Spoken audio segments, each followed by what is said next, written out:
Quero cumprimentar a igreja com a paz do Senhor Jesus, a paz do Senhor da igreja. Glória a Deus por mais uma oportunidade que nós temos nessa noite de estarmos aqui para fazer uso da palavra de Deus. Quero louvar a Deus primeiramente para ver o pastor Túlio, Deus abençoe juntamente com toda a igreja, sobrinho do setor, depois toda a diretoria do DENEC, pastor Silvio, os demais pastores, pastor Domingos, pastor Antônio, pastor Ibrando. Deus abençoe todos os irmãos do DENEC. Para nós, irmãos, é uma alegria imensa estarmos fazendo uso da palavra de Deus, e vamos ler novamente com vocês capítulo 2, versículo 6 até o versículo 9. Eu queria que os irmãos ficassem com a Bíblia aberta quando eu estiver aqui fazendo a exposição do versículo por versículo.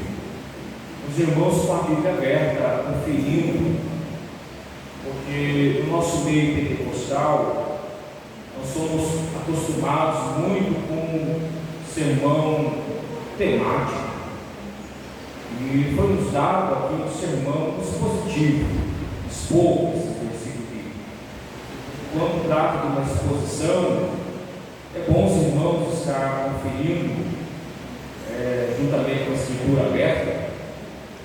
O telão vai te ajudar um pouco, mas eu vou ficar mais com o esboço que está aqui nas minhas mãos, mas tem um companheiro ali que ele vai mudar o versículo, pois o irmão disse que o time da cachorra ia ser compartilhado no WhatsApp. Aí eu preparei um esboço aqui, mas tudo que está aqui está ali, só que ali tem mais, aqui está resumido. Então nós vamos expor a escritura hoje, esses versos. Tenho certeza que será um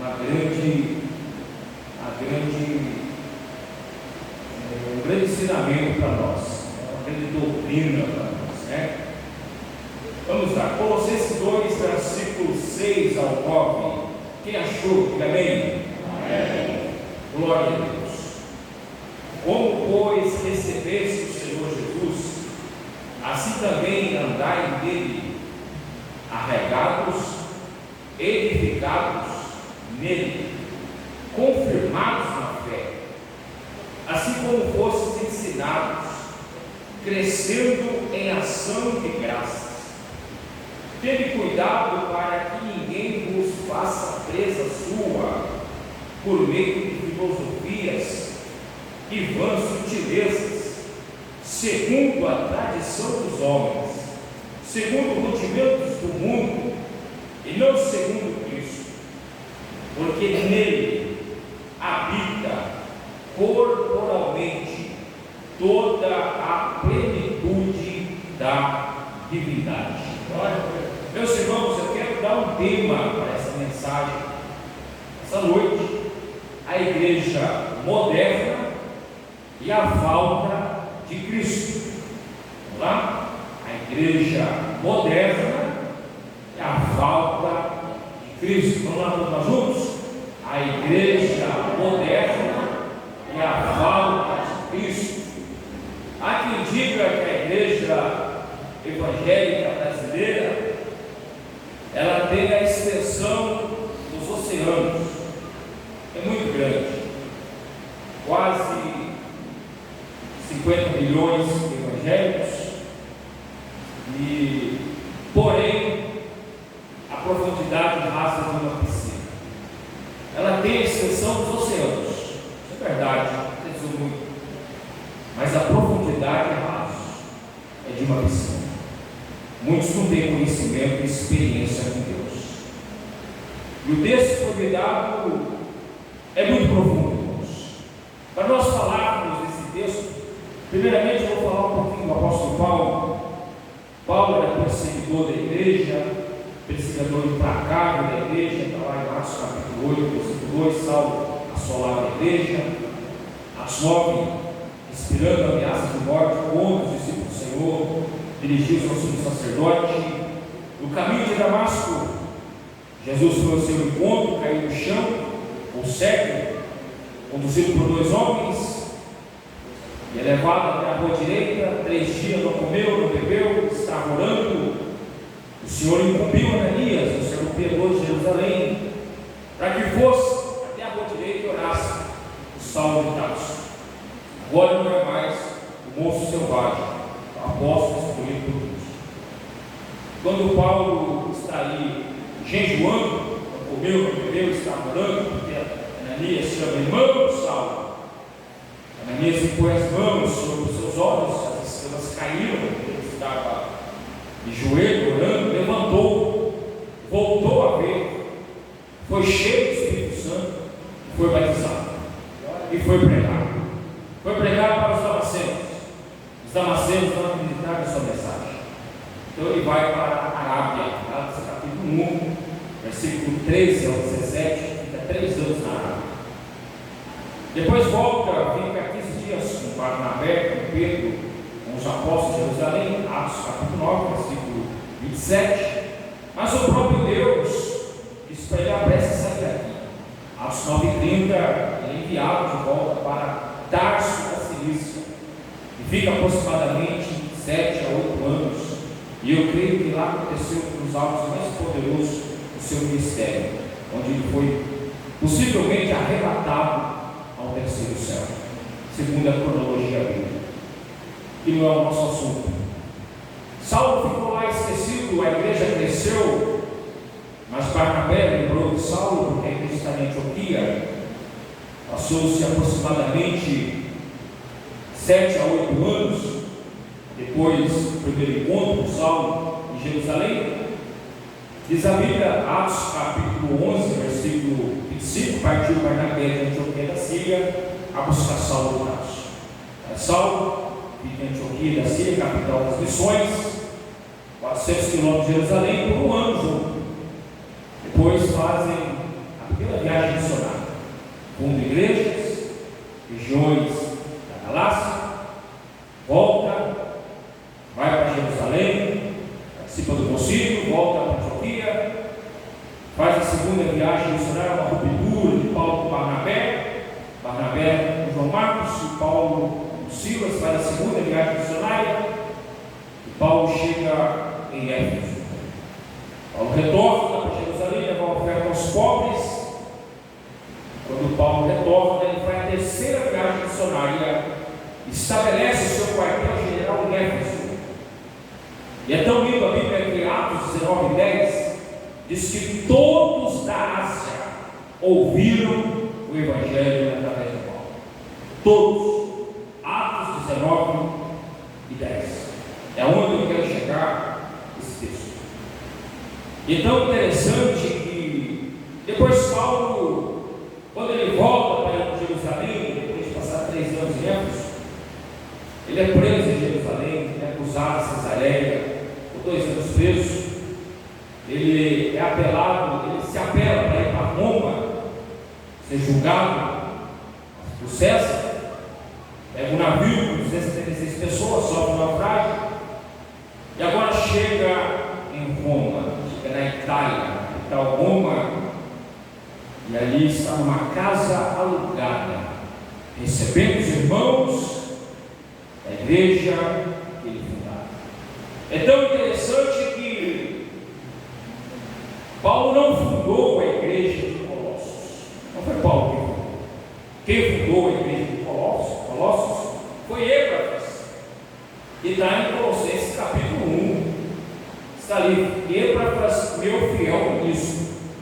Como todos da Ásia ouviram o Evangelho, Epáfras ouviu o Evangelho de Paulo em Éfeso, levou o Evangelho para a cidade de Colossos. E ali uma igreja foi plantada ali. Os irmãos vinham ter com Paulo. Paulo acompanhou de perto que não foi ele que fundou, mas um cooperador seu, um fiel ministro seu, por nome Epáfras, está no capítulo 1. Mas no capítulo 2, Paulo trata a respeito de uma outra igreja que está aproximadamente de 15 a 20 quilômetros de Colossos, a igreja de Laodiceia. E ali os laodicenses estavam precisando ouvir uma correção doutrinária da parte do apóstolo Paulo, porque 30 anos depois, lá em Apocalipse, quando João escreve, a igreja de Laodiceia já jogou Jesus pelo lado de fora. Jesus não habita mais na igreja. Não é a igreja fria e nem a igreja quente, é a igreja morta. E Jesus estava batendo na porta. 30 anos depois de Paulo ter corrigido os laodicenses em capítulo 2. É tão interessante que Paulo vai falar sobre Colossenses 2 e 3, que em Cristo estão escondidos todo o mistério da ciência, da sabedoria. O objetivo de Paulo aqui é combater os falsos mestres, os obreiros judaizantes. Esse é o objetivo de Paulo, porque a igreja de Colossos havia tudo isso. Vamos para o versículo 6 com a Bíblia aberta. Paulo vai dizer: como, pois, recebeste o Senhor Jesus Cristo, assim também andai nele. Paulo vai dizer: assim, pois, como recebeste o Senhor. A igreja recebeu o Senhor Jesus. Não recebeu um outro evangelho a não ser o evangelho de Jesus. Paulo vai dizer aos Gálatas, capítulo 1, versículo 8 e 9, que ainda que um anjo do céu descesse e pregasse um outro evangelho desse que já recebesse, seja anátema. Então o evangelho é o evangelho de Cristo, é o evangelho voltado para a Escritura. O evangelho que nós conhecemos é o evangelho voltado para a Bíblia. Nós não podemos lançar um outro fundamento, não podemos apresentar uma outra doutrina, um outro evangelho. Aí Paulo vai dizer: recebeste de quem? Do Senhor. E Senhor Jesus Cristo. Senhor aqui no original grego, Kyrios, quer dizer Senhor soberano. Senhor soberano, governo absoluto. Jesus, ele tem o governo absoluto da igreja. A igreja, ela não é conduzida por homens, porque eu já fui pastor. Ela é conduzida por Cristo. Eu estou aqui como servo de Deus, como um guardião das verdades eternas, para levar o povo de volta à Escritura. Mas quem guia a igreja é a Trindade Celestial, o Pai, o Filho e o Espírito Santo. Nós, como homens, não temos nenhum poder de trazer vocês aqui. Quem trouxe é a Trindade Celestial. E o papel especial dessa dispensação é o Espírito Santo, que nos convence. Paulo vai tratar o Senhor, vai dizer que Jesus é o Senhor. Jesus é o Senhor da igreja. Jeremias capítulo 9, versículo 23 e 24, diz a Bíblia: não glorie o sábio na sua sabedoria, não glorie o rico na sua riqueza, não glorie o forte na sua força. Mas se alguém se gloriar, glorie em conhecer, porque eu sou o Senhor e faço justiça e juízo sobre a terra, e dessas coisas eu me agrado, diz o Senhor. A glória sempre é para Jesus. Tem pregador que gosta de glória, holofotes, outdoor, quer ser as estrelas, mas o Senhor Jesus, ele é a resplandecente estrela da manhã. Ele é digno de honra, glória, louvor para todos sempre, porque ele é o Senhor da igreja. Paulo Cristo no hebraico é Yeshua HaMashiach, traduzido para o grego, Jesus Christus, traduzido para a nossa língua, Jesus Cristo. Jesus representa o quê? Deus encarnado, a encarnação do Verbo. A palavra Jesus significa Salvador. Ele é o Salvador da humanidade, porque Mateus capítulo 1, versículo 21, o anjo apresentou para José e disse que o nome do menino seria Jesus. Ele salvaria a humanidade de seus pecados. Então o nome Jesus representa a humanidade de Jesus. Tem pessoas que, eu já vi muitos pastores no estado de São Paulo dizendo assim: não, o nome de Jesus está errado, o correto é Yeshua. Cuidado, né, irmãos? Não sabe que o poder não está no nome, o poder está na pessoa que Ele é. Ele é Deus. Lá na minha cidade, onde eu morava, no estado de São Paulo, tinha um prefeito que chamava Jesus, não tinha poder nenhum. Pelo contrário, corrupto. O poder está na pessoa que Ele é. Ele é o Deus encarnado. Jesus, Salvador da humanidade. Aí Paulo vai dizer Cristo. Cristo quer dizer HaMashiach, o Messias prometido das Escrituras, ungido de Deus. E como Jesus, Ele é o Messias prometido das Escrituras e o ungido de Deus. Pastor, quais as provas? Lucas capítulo 4, versículo 18. O Senhor Jesus diz: o Espírito do Senhor me ungiu. Ele é ungido de Deus. Atos 10, 38. Pedro diz: assim como o Senhor ungiu a Jesus de Nazaré. Aleluia. João 1, 41. Natanael diz: achamos o Messias, achamos o ungido.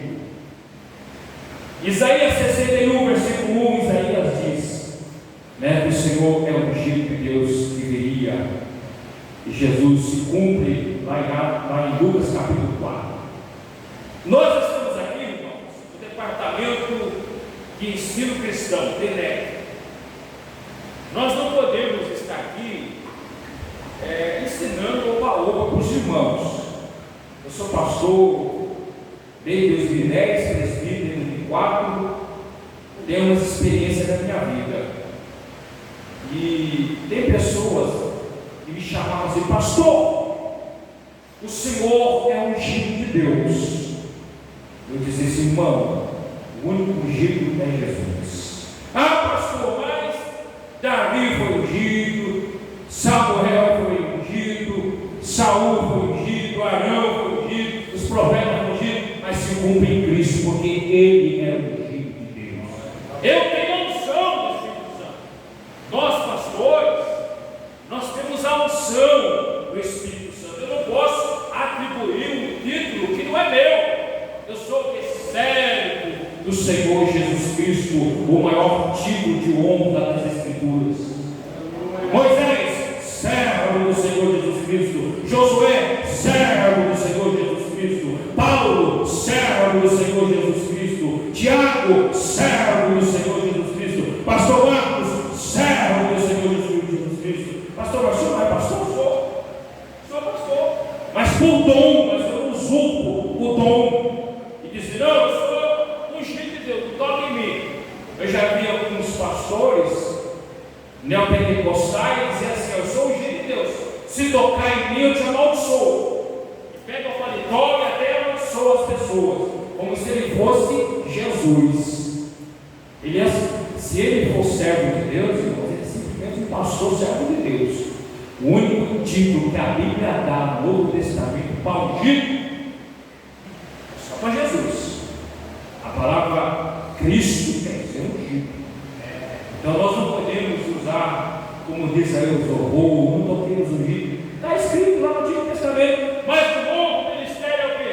Apóstolo, evangelista, profetas, pastores e mestres. Vamos encontrar diáconos, presbíteros cooperadores. Não vamos encontrar ministério do ungido. Não.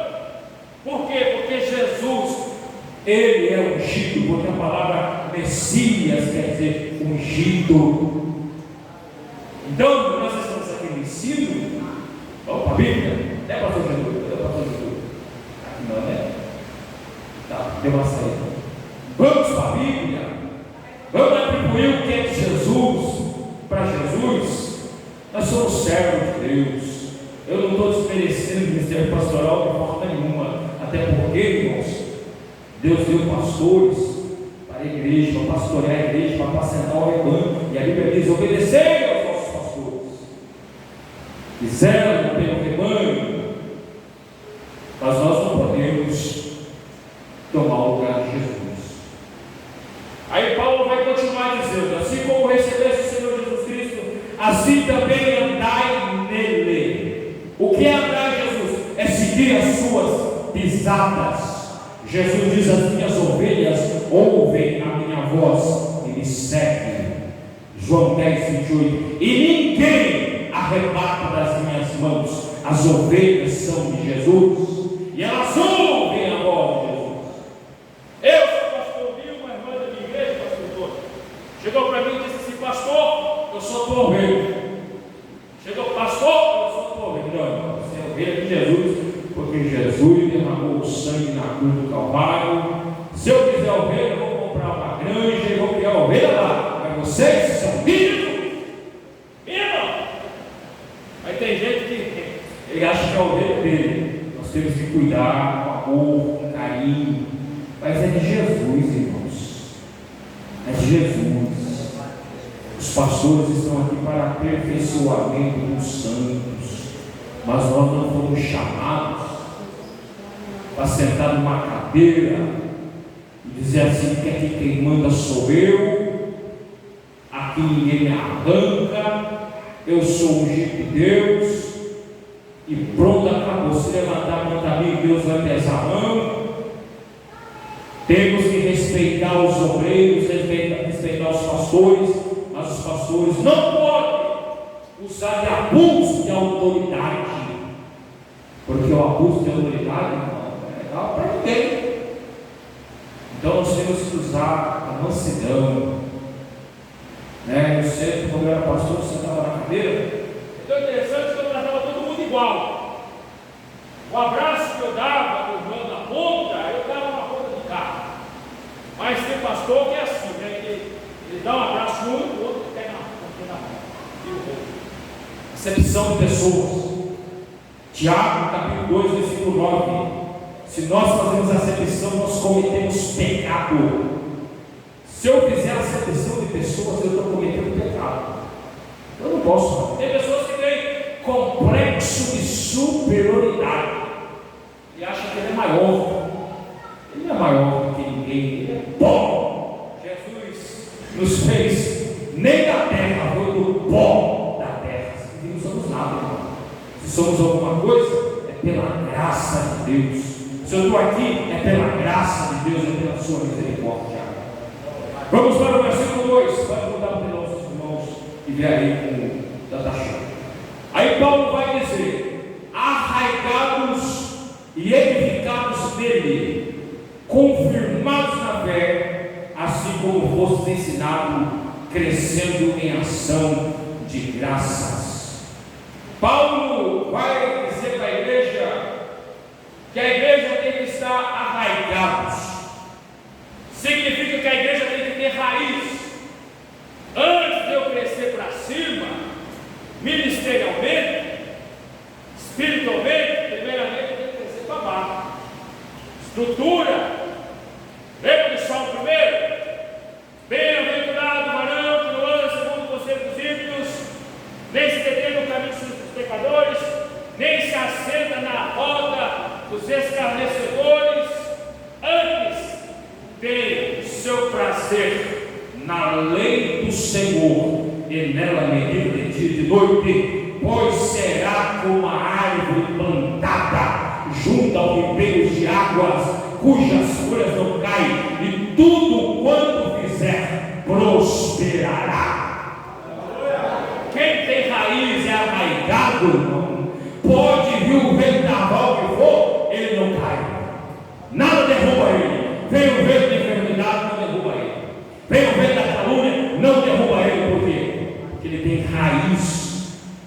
está arraigado, ele está alicerçado, ele está, como diz o salmista, ele medita na palavra, aí é como uma árvore plantada junto ao ribeiro de água.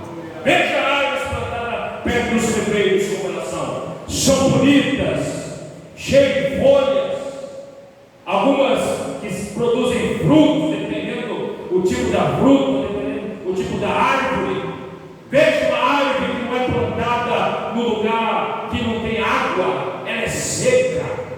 Então nós estamos arraigados em quem, irmão? Em Cristo. Aí Paulo, ele muda de raiz, ele vai para fundamento, para edificados. Vamos lá, acompanha comigo aí. Arraigados e edificados nele. Jesus. Arraigados e edificados. Paulo agora muda para a construção. Aí nós seguimos o princípio que Jesus diz em Mateus capítulo 7, versículo 23 e 24. Jesus diz: aquele que ouve as minhas palavras e as pratica, assemelha ele, homem prudente, que edificou a sua casa sobre a rocha. Desceu a chuva, correu os rios, assopraram os ventos, e aquela casa não caiu, porque estava edificada sobre a rocha. Mas aquele que ouve as minhas palavras e não as cumpre, compará-lo-ei, homem sensato, que edificou a sua casa sobre a areia. Desceu a chuva, correu os rios, assopraram os ventos, e grande foi a sua queda. Todos nós que temos uma casa sobre a rocha, tem um alicerce. Que alicerce é Cristo, a pedra fundamental, a pedra de esquina. Mateus 16:8, Jesus disse: sobre esta pedra edificarei a minha igreja, e as portas do inferno não prevalecerão contra ela. Jesus é a pedra, ele é o fundamento da igreja. Em Efésios 2:20, Paulo diz que a igreja está edificada sobre o fundamento dos apóstolos e dos profetas, cuja pedra principal é Cristo. Então a igreja, ela está edificada sobre essa pedra, e nós levantamos essa construção porque os apóstolos lançaram o fundamento, a base doutrinária, mas nós damos construção. Agora imagine um pedreiro, vamos citar aqui um engenheiro, juntamente com o dono de obra. O dono de obra contrata o engenheiro para fazer um prédio. O engenheiro vem, faz a planta, lança a batistaca, lança o fundamento, juntamente com os pedreiros, o mestre de obra. Aí toquei para levantar as paredes. Aí chega o dono da obra e diz: eu não quero mais engenheiro aqui, eu não quero mais mestre de obra, não quero pedreiro, já está feito o fundamento, já tem a batistaca, já tem a fundação. Quem vai levantar esse prédio sou eu, meus amigos, meus companheiros. O que vai acontecer com essa construção? Vai ter deformação, vai ter problema na hora de colocar os pisos, na hora de fazer canação, reboco, parede torta. É o problema da igreja evangélica brasileira. Cristo é o fundamento, Cristo é a pedra fundamental, melhor dizendo. Os apóstolos lançaram o fundamento, mas a construção, infelizmente, irmãos, estão na mão de amadores, e as pessoas fazem o que querem com a igreja, lançam qualquer doutrina e acham que está tudo certo. Primeiramente, para mim fazer a obra de Deus, eu tenho que fazer a obra de Deus segundo as Escrituras.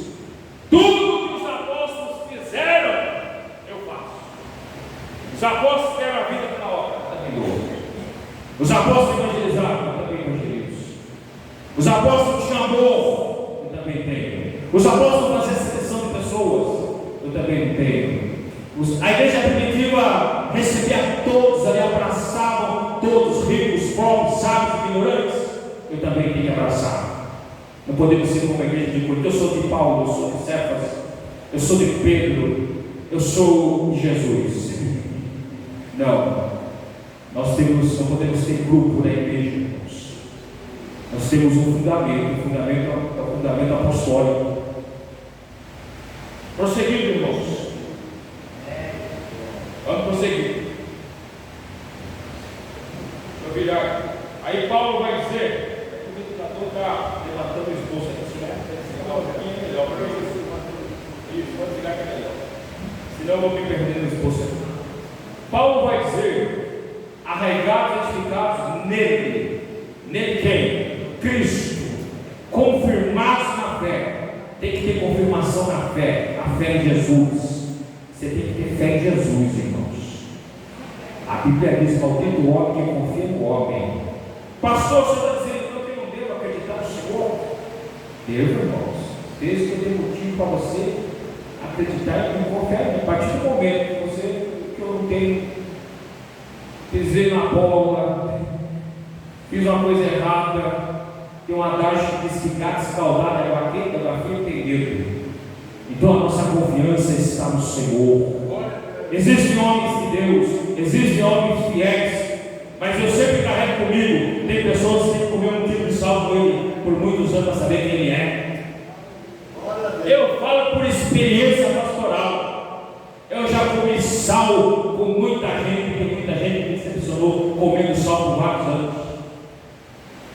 Então, irmãos, tem que confiar em Jesus, a fé é dele. Mas enquanto isso, vamos confiar nas pessoas que dão credibilidade para nós. Mas não joga a confiança 100%, confia em Jesus. Por quê? Porque os seres humanos podem falhar, os seres humanos podem mudar. Aí Paulo vai dizer: confirmados na fé, assim como ensinados. A palavra ensinados aqui é doutrina, é vida rei. A igreja foi bem ensinada pela doutrina do apóstolo Paulo.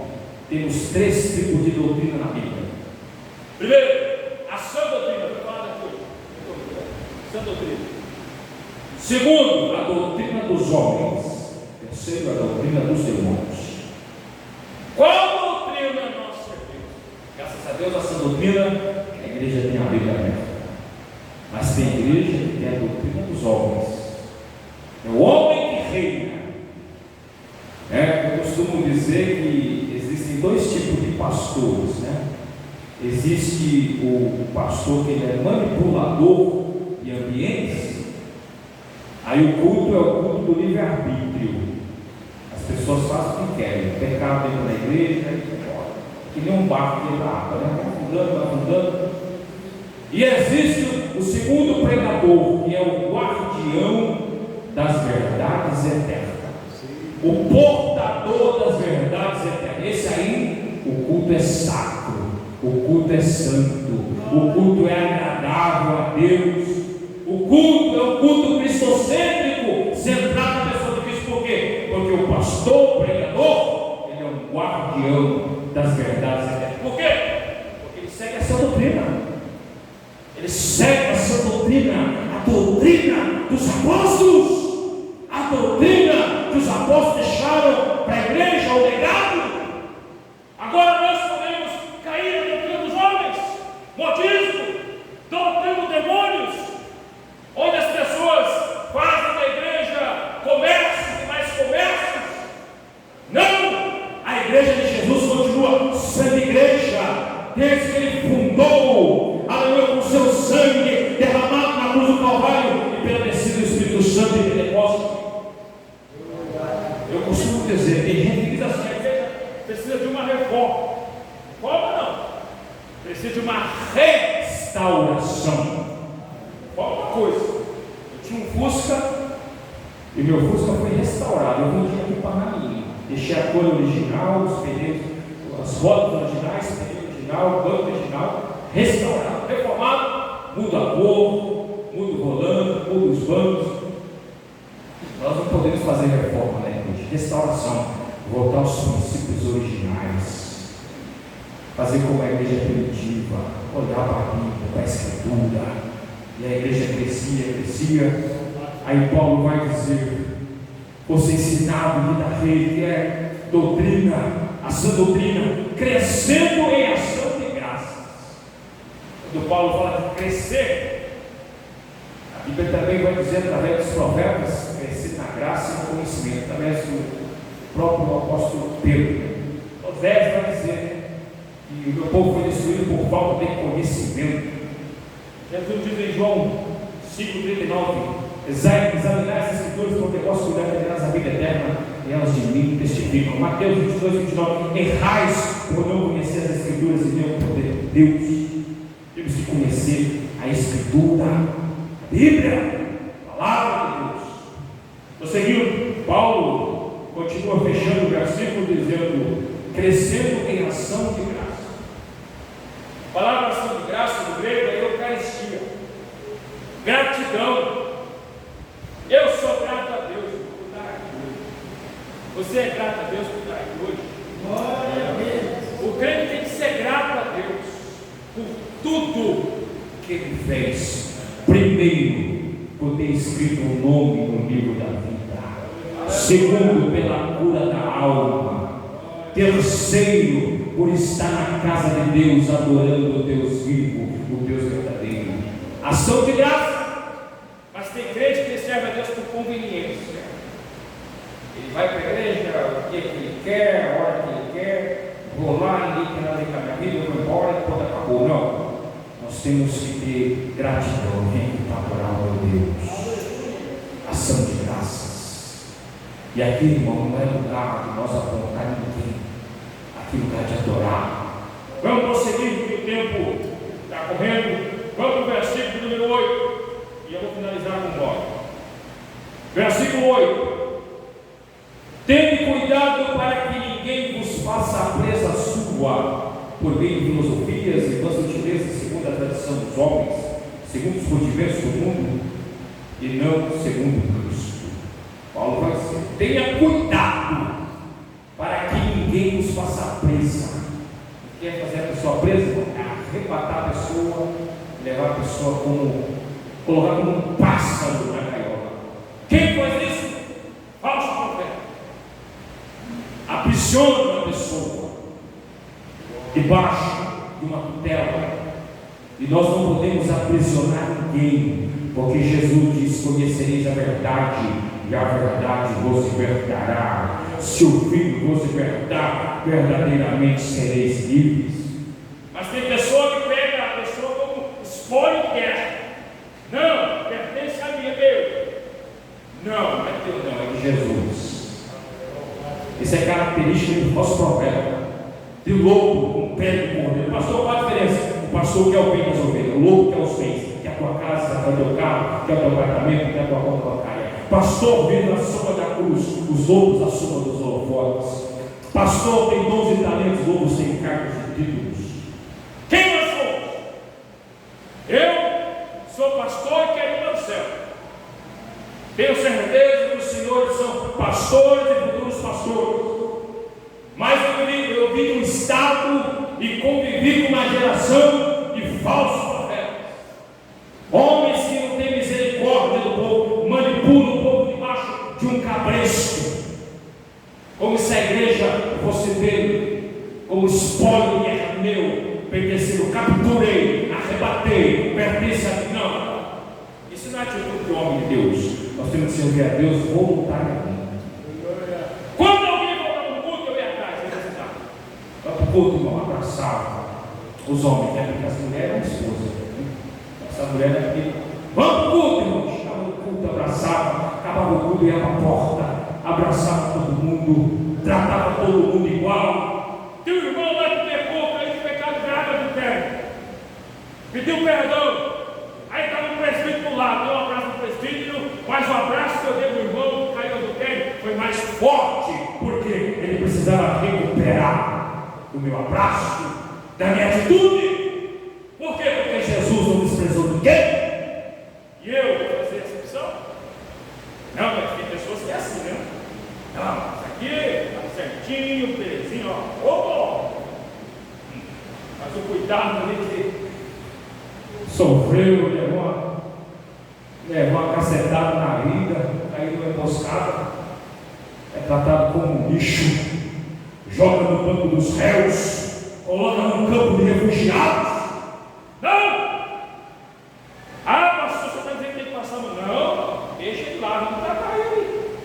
cuidar dele, mas jogar ele fora, isso não é atitude de homem nem de mulher de Deus.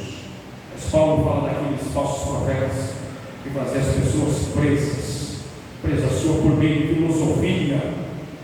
Que a filosofia é a ciência do saber. A filosofia é bom, é muito bom. A filosofia fala da ética, fala da moral, dentre outras coisas. Está aqui um grande filósofo aqui, pastor Antônio. Mas na época de Paulo havia muitos filósofos. Paulo vivia sobre a filosofia de Platão, Aristóteles, Sócrates, e a igreja estava mais centrada na filosofia do que em Cristo. Aí Paulo vem com combate, colocar Cristo acima de tudo. Precisamos estudar, falar bonito, conhecer muito bem. Bom, o Barbosa foi um grande filósofo. Grandes filósofos nós temos na atualidade, bonito, mas nada substitui a graça de Deus. Você pode falar bonito, você pode pregar bonito, você pode conhecer a Bíblia de Gênesis, Apocalipse, conhecer o grego, o hebraico, o aramaico, mas se você não conhecer o verdadeiro Evangelho de Jesus, você não é nada. Então eu pude ensinar, irmão, está certo? O pastor é tudo, mas foi me dado a oportunidade para dar um ensino aqui, é ensino internet. Lá, na Bíblia. É mocotó com feijoada. Vocês querem pizza? Mocotó com feijoada fica forte, viu? Prosseguindo. Aí Paulo vai dizer filosofias e tantas sutilezas, segundo a tradição dos homens, e não segundo os rudimentos do mundo. Tradição dos homens faz o que, irmão? Tradição dos homens é legalismo farisaico. Filosofia vã não substitui a Escritura. Tradições humanas são rudimentos do mundo. O que é isso, irmão? Tem pessoas que tudo aquilo que dá certo do mundo quer trazer para a igreja. É o pragmático, é o pastor pragmático. Não dá certo. Vamos trazer para a igreja. Michael Jackson fez sucesso lá no mundo. Vamos trazer um Michael Jackson cover para a igreja. Madonna fez sucesso lá no mundo. Vamos trazer Madonna cover. Elvis Presley fez sucesso. Vamos trazer. Você acredita que no estado de São Paulo teve pastores que fez isso? Teve um pastor que fez uma festa com um peão, Assembleia de Deus, com os crentes. Aí chegou a noite e chamou um pastor para cantar. O irmão disse assim: segura, irmão, mete a história no carro. Pragmatismo. Não, dá certo no mundo, mas na igreja não, nem tudo que dá certo é certo. Eu não posso trazer, irmão, rudimentos do mundo para a igreja, modismo. A igreja ela é pura, simplicidade do Evangelho, Assembleia de Deus. Quantos anos tem a Assembleia de Deus? 115 anos? 117? Diga aí, se não lembrar, deu branco. A Assembleia de Deus tem mais de 100 anos no Brasil. Nunca precisou de modismo para encher a igreja. E nós não precisamos, irmãos, de modismos. Não precisamos de rudimentos do mundo. Aí Paulo diz, mas segundo Cristo. Paulo sempre aponta para Cristo. E agora, para fechar o sermão, aí Paulo diz, porque nele habita corporalmente toda a plenitude da divindade. Eita, coisa linda. Aí Paulo vem e coloca Cristo lá em cima. Aleluia. Nele, porque nele? Porque tudo está centrado nele. Ele é o centro de tudo. Não em tempos, não em anjos, porque a igreja cultuava os anjos, não em sistemas religiosos, não em homens, mas nele. Aleluia. Cristo, nele. Porque o sistema mata, o sistema corrói, o sistema destrói, é como um câncer. Mas a doutrina da vida leva o homem para o céu. Aí Paulo diz, nele habita corporalmente toda a plenitude da divindade. A palavra habitar no grego é katoikes. Katoike quer dizer habitar permanente, estabelecer morada fixa.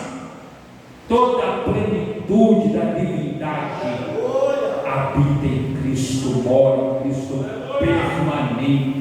Ele é 100% homem, 100% Deus, mas sem pecado. Pastor, foi homem, sem pecado. A Bíblia vai dizer, Hebreus 4,15, em tudo foi tentado, mas em nada ele pecou. 1 Pedro 2,22 diz que ele não cometeu pecado. 2 Coríntios 5,21, aquele que não cometeu pecado se fez pecado. Hebreus 7,16, sacerdote santo, inocente, imaculado, separado dos pecadores, mas era homem. 1 Pedro, versículo 1, 18 a 19, diz que ele é um cordeiro imaculado, incontaminado. Ele é homem, mas ele é 100% homem, 100% Deus. Ah, pastor, mas ele foi gerado no ventre de Maria, e Maria foi pecadora, mas Jesus foi gerado pelo Espírito Santo. É uma obra sobrenatural do Espírito Santo, e é um milagre a encarnação de Jesus. E milagre não se explica, se explica, deixa de ser milagre.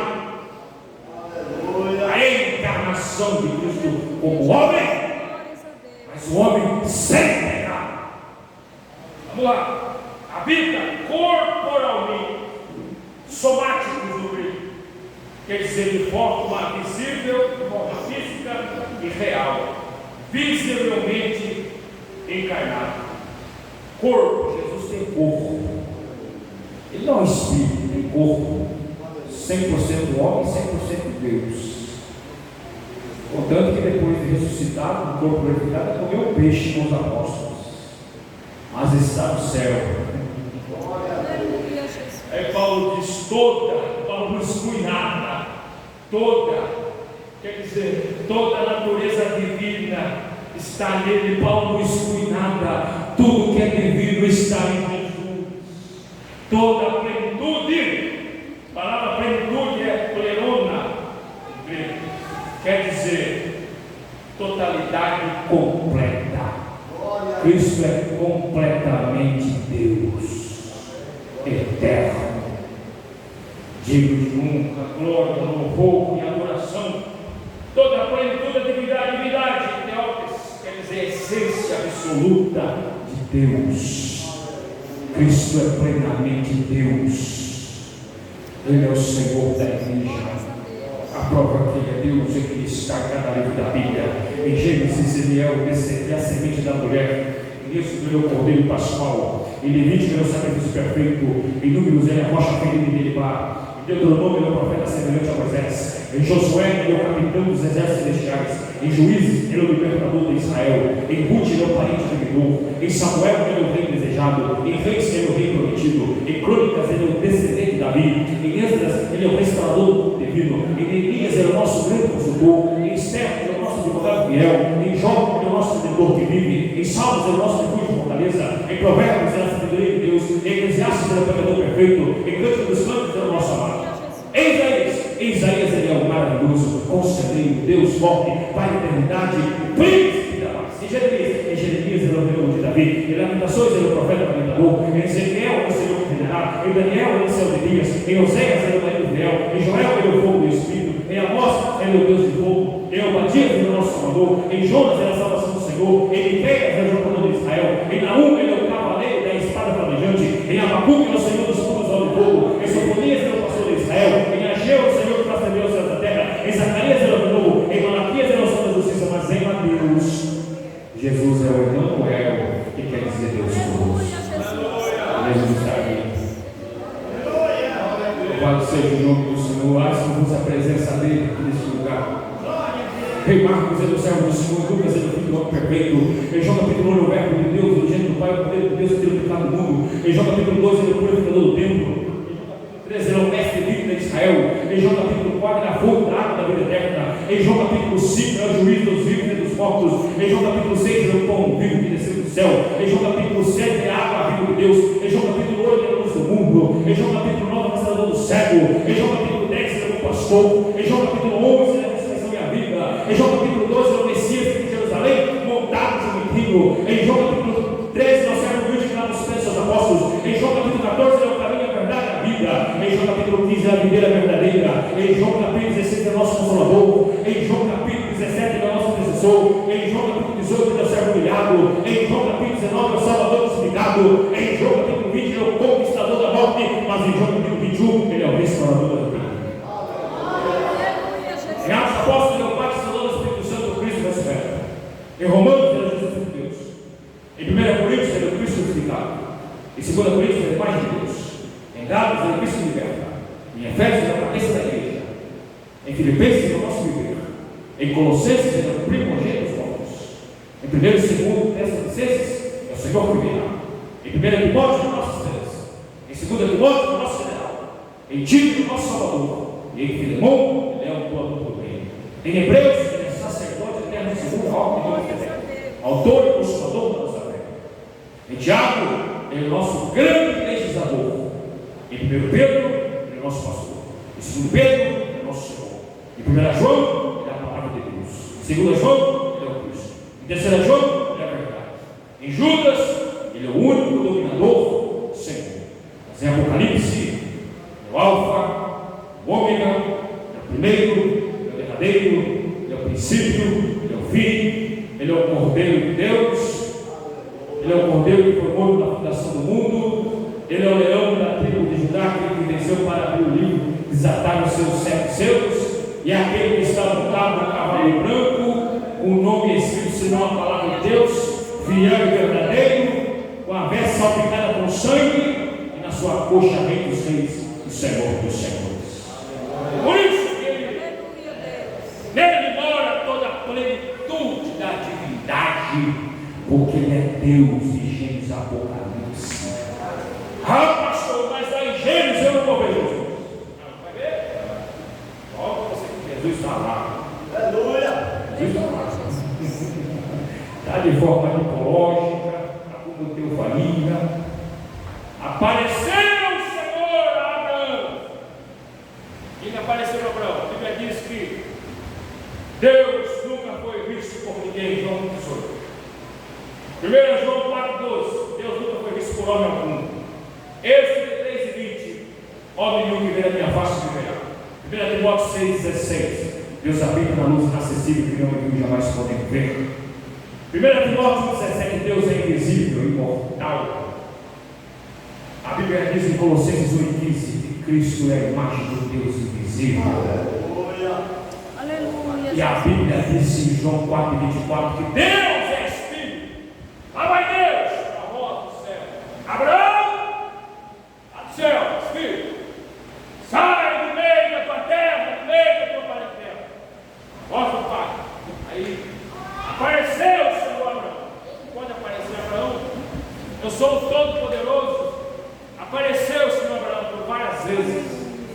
Para aparecer, tornar-se manifesto. Cristo pré-encarnado se apresentou para Abraão. Eu sou o Deus Todo-Poderoso. Chega 3 anos diante de Abraão. Um anjo chega ali, Abraão prostra e adora, oferece um sacrifício. 2 anjos vai pensando, morra. E aquele mesmo anjo, Abraão conversa com o anjo, era Cristo. E Abraão intercede por Sodoma. O mesmo anjo envia juízo por Sodoma como anjo, falando em nome de Deus, na pessoa de Deus, não em nome de Deus, falando com o próprio Deus. Cristo pré-encarnado. O nosso assunto se voltou porque o tempo passou. Mas, meus irmãos, fica com esse tema: a igreja moderna e a falta de Cristo. O que nós precisamos é de Bíblia. O que nós precisamos é de Escritura. Aqui, ó. Isso aqui que leva o homem para o céu. Não vamos deixar a palavra de Deus de lado. Eu admiro muitos pastores que não dão um pouco tempo para a pregação. Parabéns, hoje. Mas tem lugar que você vai pegar 20 minutos. Pega o quê, irmão? Se for o quê, amigo? Primazia. A honra que se dá ao nome de Jesus é a honra que se dá pela sua palavra. Já estou encerrando, já estou retornando aqui para o diretor. Que Deus abençoe essa rica oportunidade em nome de Jesus. Bem, meus irmãos, muito obrigado.